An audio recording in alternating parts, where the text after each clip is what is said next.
Hey, my name is Stephanie, and today I'm going to be sharing my thoughts on this stainless steel Amazon Basics kitchen scale.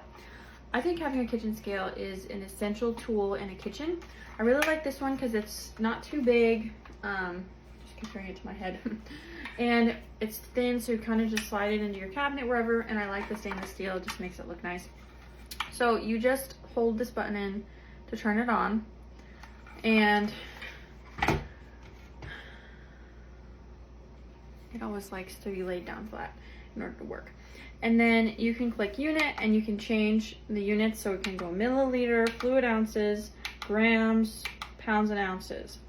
And I use different ones of these for different things. I actually use this to weigh packages to mail them. And I use the grams for when I'm baking sourdough. It's just a really great handy kitchen tool to have.